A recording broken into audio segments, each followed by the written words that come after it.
हिमाचल प्रदेश की जो सरकार है उसने कोविड को देखते हुए अगले 10 दिन के लिए कोरोना कर्फ्यू प्रदेश में लगाया है। आज जो कि ये प्रचारित कर रहे हैं कि हमने कर्फ्यू लगाया है। जिस सरकार के पास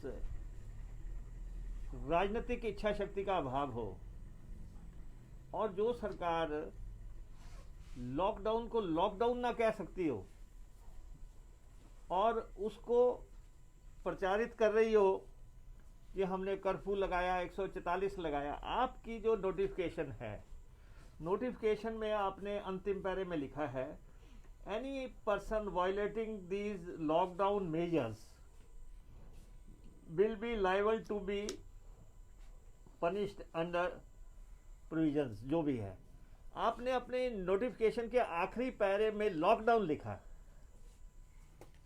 तो आप में इतना भी साहस नहीं है कि आप लॉकडाउन को जो है लॉकडाउन बोल सकें। और आप गुमराह करके बात कर रहे हैं कि आपने कोरोना कर्फ्यू लगाया है, आपने 144 लगाई है। दरअसल प्रधानमंत्री जी ने कह दिया कि लॉकडाउन नहीं लगाना और ये अंतिम रिजॉर्ट होगा। और हमने पहले भी कहा, ये लकीर के फकीर वाली बात है कि उन्होंने कह दिया तो आप उस वर्ड का इस्तेमाल नहीं करेंगे, लेकिन आपने अपनी नोटिफिकेशन में अंत में ये जो लिखा है, आपने लॉकडाउन लिखा है। तो इसलिए सारे प्रदेश को जो है सही सूचना मिलनी चाहिए। और असल में क्या है, मुझे बड़े दुख से बोलना पड़ता है, ये खज्जल सरकार है, इसने सारे प्रदेश को खज्जल कर दिया। सारा प्रदेश पूछता फिर रहा है कि हुआ क्या है।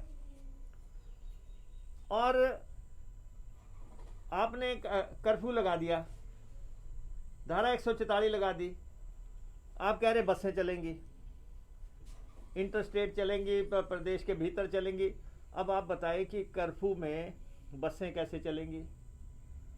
और उसके बाद धारा 144 में पाँच लोगों का होता है, 55 सीटर बस चलेगी तो उसमें आएंगे 30 लोग, 28 लोग आएंगे। आप लोग जो है इतने ज़्यादा परेशान सरकार है ये कि 1.25 साल हो गया ये कोरोना को चलते हुए। 1.25 साल के बाद भी आपको SOPs किस तरीके से बनाई जानी है वो आप अभी तक डिसाइड नहीं कर पाए। SOPs तो अब तो जो है उंगलियों पे हो जानी चाहिए थी कि एक साल के तजर्बे के बाद कि क्या करना है क्या नहीं करना है, डूज एंड डोंट्स जो है 1 साल के बाद तो वैसे ही सरकार के फिंगर टिप्स पे होने चाहिए थे। अब सवाल उठता है, कल सर्वदलीय बैठक हुई, सर्वदलीय बैठक में हम गए थे। सर्वदलीय बैठक में SOPs को लेकर बातचीत नहीं थी। भारतीय जनता पार्टी या मुख्यमंत्री इसको लेकर गुमराह करने की कोशिश ना करें कि कांग्रेस के लीडर से या वामपंथी नेताओं से हमारी बातचीत हुई। आप SOPs की डिस्कशन जो हुई है वो मंत्रिमंडल में हुई है। आपने मंत्रिमंडल की बैठक की, उसमें आपने डिसाइड किया है कि आपने लॉकडाउन लगाना है या कर्फ्यू लगाना है या धारा 144 लगानी है। ये ऑपोजिशन का काम नहीं है, ये सरकार के फैसले हैं। और सरकार ने जो फैसला लिया है, सरकार में इतना साहस ही नहीं है कि वो कहे कि लॉकडाउन लगा। सरकार उसको कर्फ्यू के तौर पे प्रचारित करना चाहती है। और कर्फ्यू के साथ भी, और सेक्शन 144 को उनको लिखने की जरूरत नहीं, ये तो डिप्टी कमिश्नर के अधिकार के क्षेत्र की बातें हैं। आप मौखिक तौर पे उनको जो भी हुक्म देते, ये कैबिनेट ने के लगाने की बात नहीं है। आपने एक फैसला ले दिया कि कर्फ्यू लगेगा या कोई SOP देर शाम तक नहीं आई, और जब बाद में आई उसको लेके पूरे प्रदेश में दुविधा मची हुई है। हमारे साथ जो हमारी डिस्कशन जो थी, जिसके लिए हम चिंतित थे, हम चिंतित कांग्रेस के साथ जो बैठक हुई है या सर्वदलीय बैठक हुई है, उसमें हेल्थ के मुद्दों पे डिस्कशन हुई है, हेल्थ के मामलों पे डिस्कशन हुई है। और हमारा क्या है कि आज पिछले कल तक 1707 जाने जा चुकी हैं। पिछले कल 25,500 लोग जो हैं एक्टिव केसेस हैं। पिछले दिन तक 12,000 लोगों की रिपोर्ट नहीं आई है जिनके टेस्ट हुए हैं। जब चिताएं सज रही हैं, अब जब प्रदेश के लोग बेबस नजर आ रहे हैं, और विपक्ष के नाते हमारा अधिकार है कि हम सरकार से बात करें कि आपने व्यवस्थाएं क्या की हैं। इसलिए हमारे साथ जो डिस्कशन हुए, हमने उनको कहा कि आप वैक्सीन के लिए आप मास्टर प्लान बनाएं, कोई रोड मैप बनाएं, और सरकार बताए कि कितने महीने में आप पूरे प्रदेश को वैक्सीनेट कर देंगे। यह हमारा सीधा सीधा प्रश्न था। पहला प्रश्न हमारा कि पूरे प्रदेश को आप कितनी देर में वैक्सीनेट कर देंगे। तो सरकार ने कहा कि हमने 73 लाख डोजेज मांगी है, और सरकार और 1 लाख डोज थी। आज की अखबारों में 50,000 और आए। तो आपके पास, उन्होंने कहा कि हम 5 लाख लोगों को इंजेक्शन लगाना चाहते हैं हर हफ्ता, लेकिन वैक्सीन ही नहीं है। जब आपके पास वैक्सीन ही नहीं है तो आपका मास्टर प्लान क्या बनेगा, आपका रोड मैप क्या बनेगा। और देखो, आपने 45 से 60 वालों को कह दिया कि उनके लगेगी। उसके बाद 45 से नीचे के जो शिक्षक आपने ड्यूटी पे लगा दिए, जो टीचर आपने ड्यूटी पे लगा दिए, क्या उनके जीवन का सवाल नहीं है? आपने उनको या तो कोरोना वॉरियर्स की तरह जिन लोगों की ड्यूटी लगाई जाती है, आप उनको पहले वैक्सीन लगाएं। जब 45 साल से नीचे के लोगों की आप ड्यूटी लगा रहे हैं कहीं भी, आप पहले इंश्योर करें कि आपकी ड्यूटी लग रही है, आपको पहले इंजेक्शन लगेगा। हमारा सबसे पहला कंसर्न वैक्सीन को लेके था कि आप कितने महीने में पूरे हिमाचल को वैक्सीनेट कर देंगे। और सरकार के पास इसका कोई जवाब नहीं है, क्योंकि वो कह रहे हैं कि वैक्सीन का पूरा उपलब्धता हो नहीं पा रही है। और पहली मई से कहा था कि जो वैक्सीन लगनी है उसके लिए तैयारी नहीं थी, वो आनन फानन में घोषणा कर दी गई। हमने तो उनको कल कहा था कि आप प्रदेश की सारी प्रेस को सबसे पहले वैक्सीनेट करें, क्योंकि वो सारे प्रदेश में जाते हैं, सबसे मिल रहे हैं, संवेदनशील काम कर रहे हैं। दूसरा, हमने उनसे बात की थी टेस्टिंग की। आप आज भी देख रहे हैं टेस्टिंग में जो है 12,000 पेंडेंसी है, 12,000 की पेंडेंसी है टेस्टिंग में। अगर टेस्टिंग में इतनी पेंडेंसी हो जाएगी, तब तक तो आदमी कोरोना पॉजिटिव हो जाएगा या वो घर से निकल जाएगा। आपने टेस्ट किए, और आज भी ऊना, मैं कल पढ़ रहा था या आज पढ़ रहा था, 5 दिन से टेस्ट की रिपोर्ट नहीं आई। पहले 5 दिन टेस्ट की रिपोर्ट नहीं आई, और एक्सपर्ट्स लगातार लिख रहे हैं कि 6ठे दिन तो जो है कोरोना पूरी तरह मार कर देता है। अगर 6 दिन रिपोर्ट नहीं आ रही है और 12-13 हज़ार आपकी पेंडेंसी हो गई, तो आप जो है ये कितने की मशीनें होंगी? आप कुछ मशीनें और लगा दो, कुछ डाटा एंट्री ऑपरेटर्स और लगा दो, टेस्ट करने वाले कुछ और लगा दो, तो टेस्टिंग जो है अगले दिन रिपोर्ट आए। ये हमारा दूसरी बात थी। तीसरी बात हमने ये कही थी कि जो ऑक्सीजन जो है उसकी अवेलेबिलिटी की हमने बात की थी। मुख्यमंत्री जी ने कहा था कि हम दिल्ली को ऑक्सीजन देंगे। उनके मुख्य सचिव ने पत्र लिखा है केंद्र को कि ऑक्सीजन का कोटा हमारा बढ़ाया जाए, तो इसलिए हमारा कंसर्न था ऑक्सीजन को लेके। तो उन्होंने कहा कोटा डबल करने के लिए हमने लिखा है, ऑक्सीजन जितनी भी है वो केंद्र के अधिकार क्षेत्र में है। ऑक्सीजन का कोटा केंद्र के अधिकार क्षेत्र में है, और सिलेंडर्स हमें चाहिए, और हमारे पास सिलेंडर्स की कमी है, इसमें कोई दो राय नहीं है। उन्होंने कहा कि हमने डी क्लास सिलेंडर मांगे हैं 5,000, बी क्लास सिलेंडर मांगे हैं 3,000, तो ऑक्सीजन की कमी यहाँ प्रदेश में ना हो और कैसे उपलब्धता हो। और इसके बाद फोर्थ थी कि कोविड केयर सेंटर्स की स्थिति क्या है। कोविड केयर सेंटर्स जो हैं वहाँ पे क्या बेड्स लग गए हैं, कितने बेड्स की अवेलेबिलिटी है। मुख्यमंत्री जी ने यह भी कहा कि हम डॉम्स लगा रहे हैं।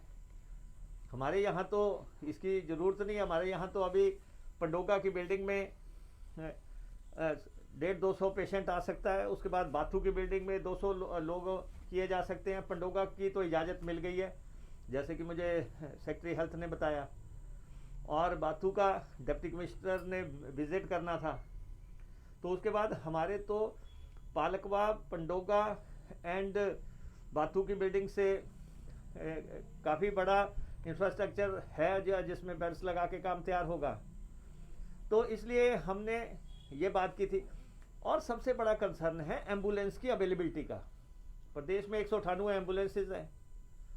एम्बुलेंस की जो हमारे यहाँ पे 3 से 4 घंटे में एम्बुलेंस मिल रही है। आज एक केस हुआ जिसमें 8 घंटे बाद एम्बुलेंस मिली है। इतनी देरी से अगर एम्बुलेंस मिलेगी और तो आप बताएं कैसे गुजारा होगा। आप देख रहे हैं कि मैंने पीछे पता किया था, इंदिरा गांधी मेडिकल कॉलेज में 70 लोग ऐसे थे जो पहुंचने के 2 घंटे बाद जिन्होंने दम तोड़ दिया। 136 ऐसे थे जिन्होंने पहुंचने के 4 घंटे बाद दम तोड़ दिया। इसका मतलब हॉस्पिटल पहुंचने में देरी हो रही है। एम्बुलेंस का टाइम जो है वो किसी भी ढंग से आधा घंटा 15 मिनट का टाइम हो तब जाके पेशेंट की जान बचाई जा सकती है। तो इसलिए एम्बुलेंस का टाइम कम करने का हमने कहा 50 एक एम्बुलेंस से नहीं खरीदो, जैसे भी खरीदो, या उन्होंने कहा डिप्टी कमिश्नर्स को हम अधिकृत कर रहे हैं कि वो मौके पे ही कोई भी गाड़ी हायर करके भेजने की स्थिति में है तो वो डिप्टी कमिश्नर ने देखना है। और फिर मैन पावर की बात है। मैन पावर की बहुत भारी कमी है। और आप देख रहे हैं कि जो रेजिडेंट डॉक्टर्स जो 4th and 5th ईयर के डॉक्टर्स और नर्सिस के लिए जो पैकेज निकाला है, ये बहुत शर्मसार करने वाला पैकेज है। क्या आप 3,000 दे रहे हैं, 1,500 रुपया दे रहे हैं लोगों को, जोखिम में आप ड्यूटी दे रहे हैं। कोरोना में आप ड्यूटी दे रहे हैं, मौत और जीवन के बीच की ड्यूटी दे रहे हैं। और आपने क्या क्या अधिसूचना निकाली है। ये सारे मसले जो हैं हमने वहाँ पे सरकार के समक्ष रखे। हमने कहा कि अब टूरिज्म इंडस्ट्री का क्या होगा, टूरिज्म इंडस्ट्री का हमारी क्या होगा, उसके बाद हमारे टैक्सी वालों का क्या होगा, हमारे प्राइवेट बसेस वाले जिन्होंने बसेस खड़ी कर दी उनका क्या होगा। हमने कहा था कि गरीब, सबसे इंपॉर्टेंट पॉइंट हमने कहा था, अगर आप लॉकडाउन लगाने जा रहे हैं तो आप गरीब को जो है मदद का एक पैकेज या जो है उनके खातों में पैसे डालने की योजना का ऐलान करो। इसीलिए इन्होंने लॉकडाउन शब्द का इस्तेमाल नहीं किया ताकि लोगों के खातों में पैसा न डालना पड़े। सबसे इंपॉर्टेंट है कि आप लोगों की मदद कैसे करते हैं। कोई सरकार, दिल्ली में आप देख रहे हैं कि ऑटो वालों के कैसे पैसे डालने का प्रावधान हो रहा है। कहा जा रहा है 5,000 रुपया डालेंगे। यहाँ भी हमारे टैक्सी वाले बिल्कुल बर्बाद हो रहे हैं। उनका क्या होगा, दूसरी सर्विसेज का क्या होगा। जो छोटे तबके के लोग हैं जो रोज कमा के रोज खाते हैं उनका क्या होगा। और इसलिए हमने ये कहा था कि आप लोगों की मदद का प्लान जो है साथ में अनाउंस करो। और ये स्पष्ट था। ये जो मामले हैं, ये सारी जो एसओपी जिस ढंग से निकाली गई है, अध कचरी एसओपी निकाल दी है। सब लोग जानना चाहते हैं, ठीक है आपका लॉकडाउन आंशिक है या आपका मॉडिफाइड है या आप कुछ राहत देना चाहते हैं, वो अलग बात है। लेकिन आपने जब अंतिम पैरे में लॉकडाउन लिखा है तो साहस करो ना, राजनीतिक इच्छा शक्ति रखो और बोलो कि हमने लॉकडाउन लगाया है, नोटिफिकेशन के मुताबिक बोलो। और अंतर्द्वंद ना रखो अपने आप अपने आप में परेशान लोग हैं, आपने सारा प्रदेश परेशान कर दिया।